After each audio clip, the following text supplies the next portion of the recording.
Hi, this is Jim from Vaudevisuals. I'm here with Michael Trautman, an extraordinary performer who I witnessed recently at the Coney Island, USA, performing at the showcase introducing the new Coney Island Clown School, which was absolutely wonderful. Michael's performance was terrific, which I will include a segment of in this blog post. So the first question I have for you, Michael, is this. How did your training with luminaries such as Tony Montanaro and Jacques Lecoq shape your approach to physical theater and clowning? Um, I that's a big question. Um, uh, you know what? It was interesting having trained with both men who were really at the leading edge of movement, uh, in mime and movement in the 70s and earlier and and even up to today. I mean, although both men have passed, that their work carries on with their students. And to me, both men taught the same basic thing, which was movement and improvisation. It's just that they were completely different people. Lecoq was the French master, and a bit imperious, and but he had his methodology, his the way that he trained and did was very structured and laid out, and it was just incredibly invaluable work. And then Tony taught the same thing, improvisation and movement. It's just that Tony was Italian, and he'd come in the morning to run a class, and if he was, he'd come in and say, today we're going to talk about love. And because I'm feeling in love today. And so it was a very different approach, but essentially the same useful tools. And as a writer, creator, performer, having input from those men uh, uh, opened the doors to how to create, how to take an idea and move with it and flesh it out and turn it into a performance. And they also taught me how to work with a director, which was just probably the biggest thing that I got from either man was how to listen and hear people talking to you about your work and how to sort of filter that and process it and put it to use. Nice, nice. So the second question I have for you is this. Reflecting on your career, which performances or collaborations have been most influential in defining your artistic voice? I think Tony, my work with Tony over the years, I first met him in 1982, I think it was, and I moved to the East Coast specifically so I'd be closer to um, uh, Maine, and I'd be able to get up and work with Tony. And then I took workshops with him from 1983 was my first one until 2004, and I attended his last workshop that he taught at the barn. Wow. And I think I took probably a dozen, more or less, workshops over the years, anywhere from 3 to 6 weeks, I think.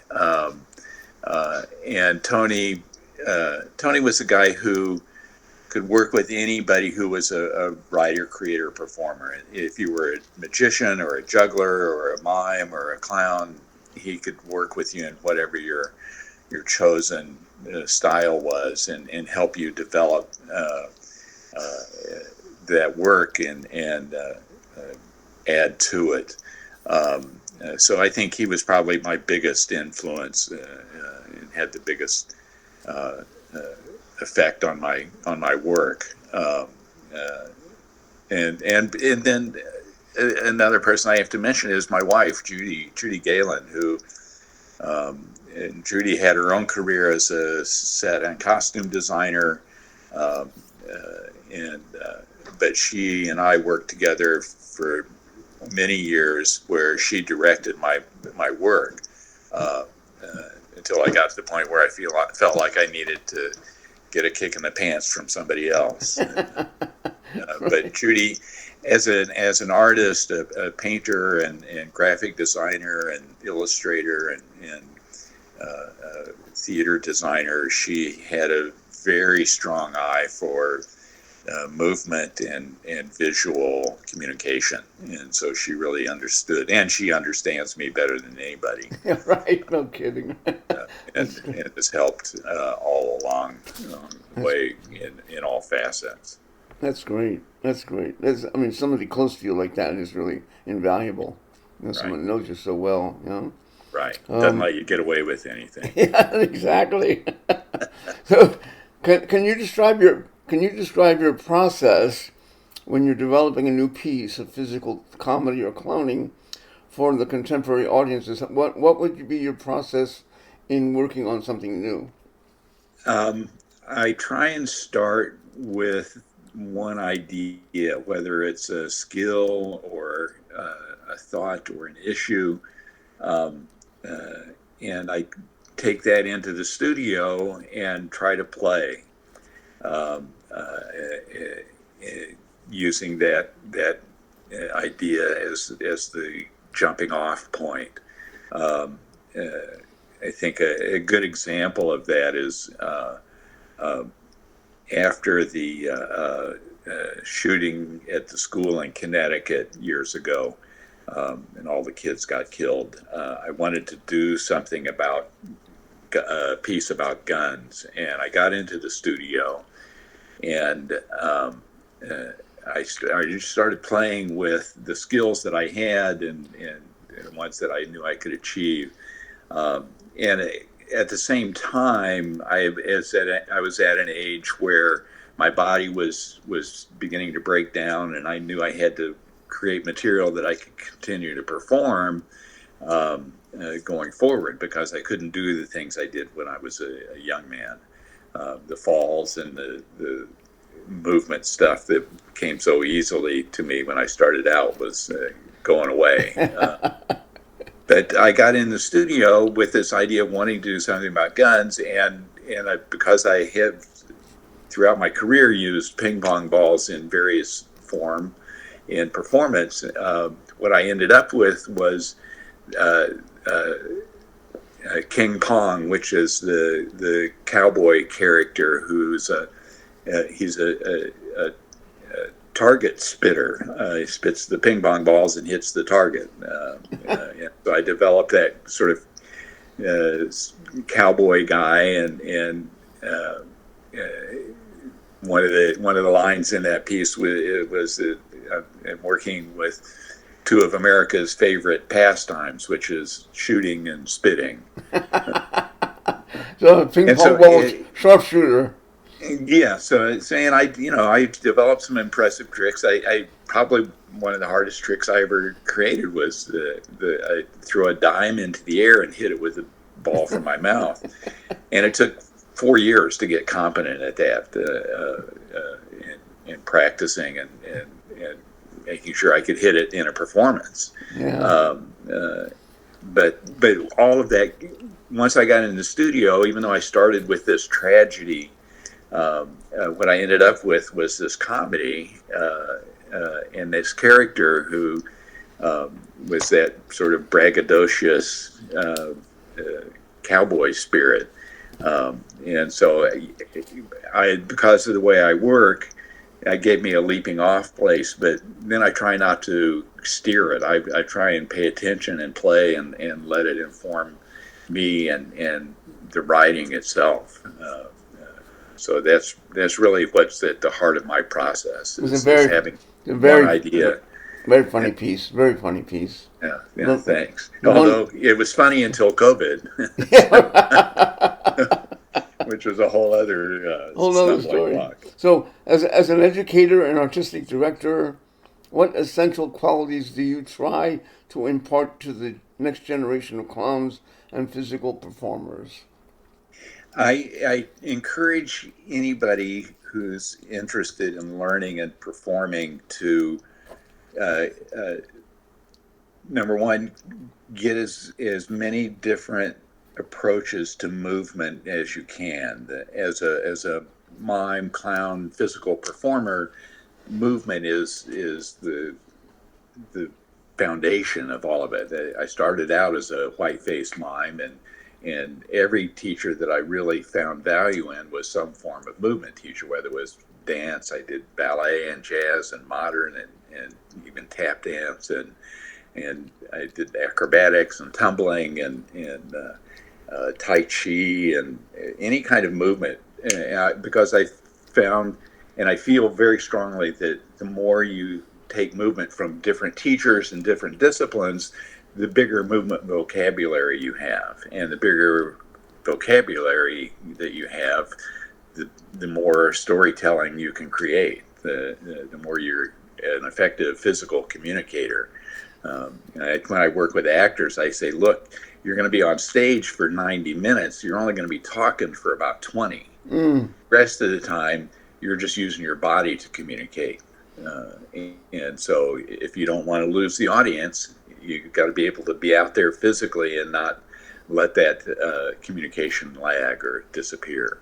It's a very good point. A very good point. Then you're no longer connected. Yeah. And the audiences are natural empaths. They all understand body language, and so whether they think about it or realize it or not, they are experts in looking at what the actor is doing and picking up on his physical cues to get information. And so they look at you and they're feeling what you're saying physically. And you often are saying what you feel. So if I'm up there feeling good, then the audience is seeing me and they're going, "Hey, that guy feels good." Yeah. I do too. That's so true. That's so true. So, how have you seen the field of clowning and physical comedy evolve during your career, and where do you hope it is headed? Um,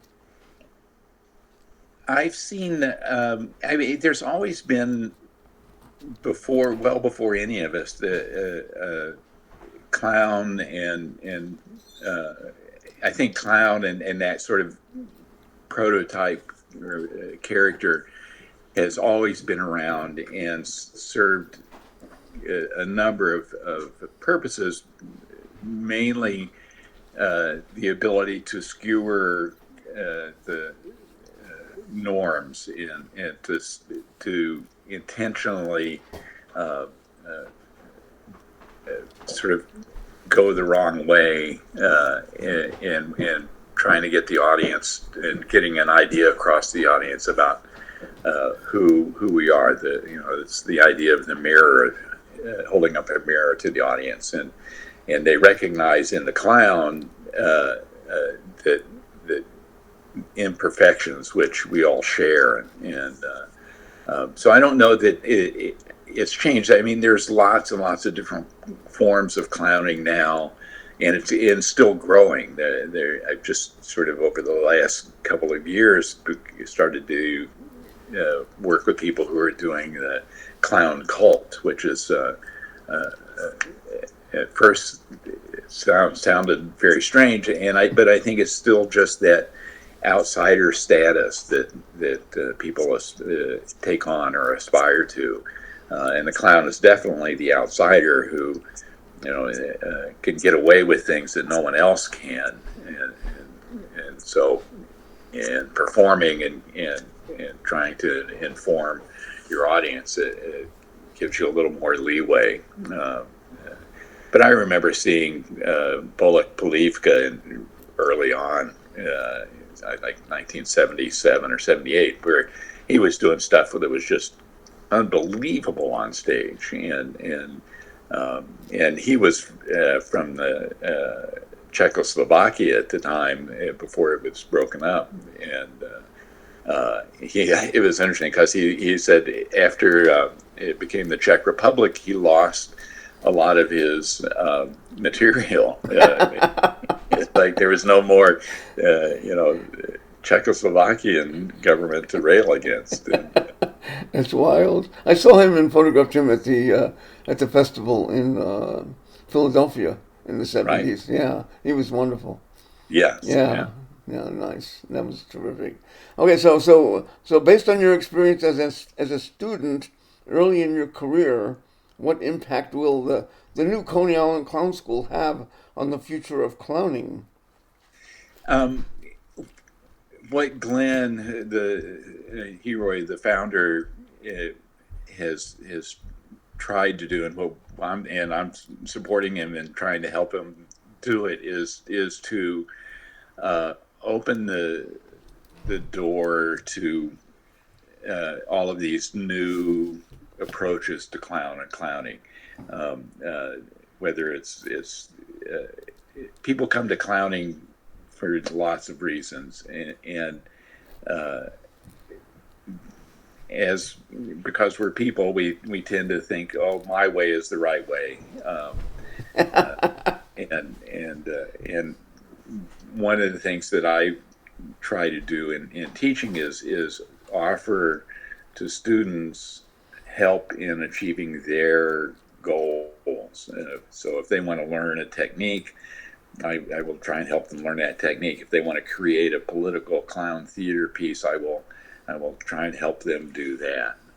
And I think that's what we're doing with the Coney Island Clown School is making a safe place for people to come in who have little or no experience, and as we grow the organization and have more time and offerings to make, then uh, uh, making sure that the next generation has access to the training that will make them productive and artists and help them achieve their goals.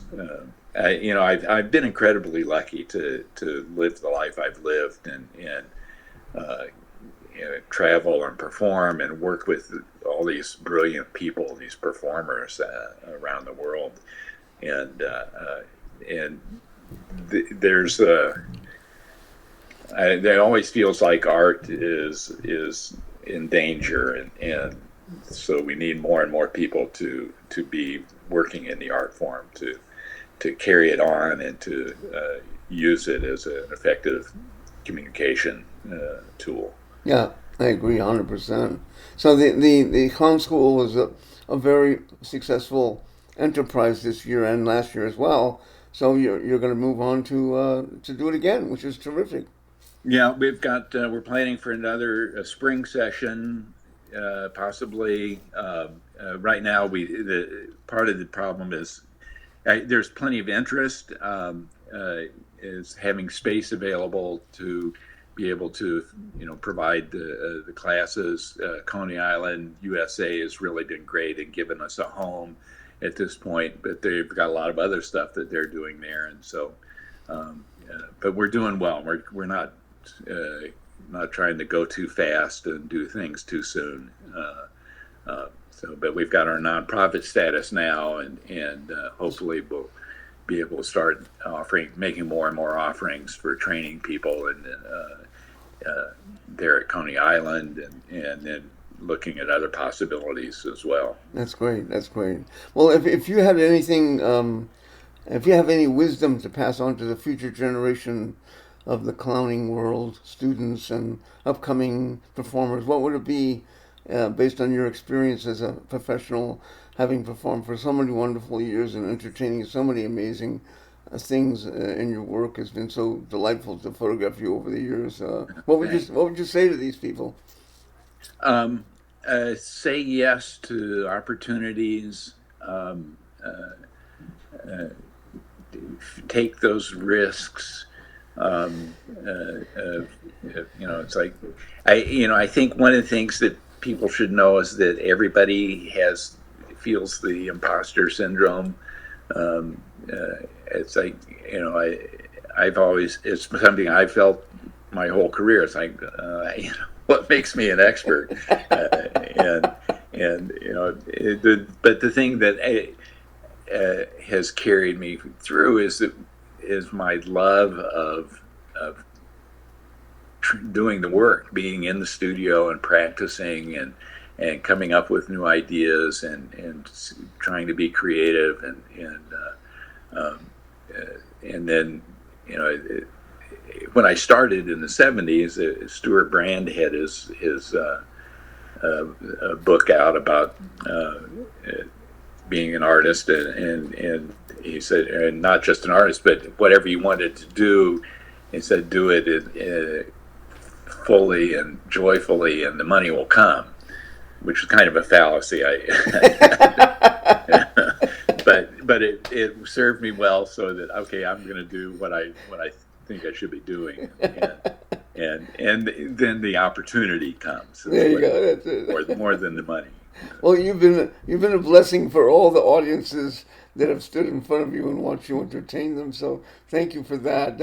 I've just been tickled pink every time I photograph your shows, whether it's been at the Festival of Fools in Vermont or the Clown Festival in New York, wherever. I mean, it's just been so much fun watching you. And I wanted to do this interview because I knew you have a lot of wisdom to share with performers of the future. And thank you very much, Michael Trautman, and we'll talk soon. Thank you, Jim, and I'm always happy to have you there in the audience. It's been a treat. Thank you very much.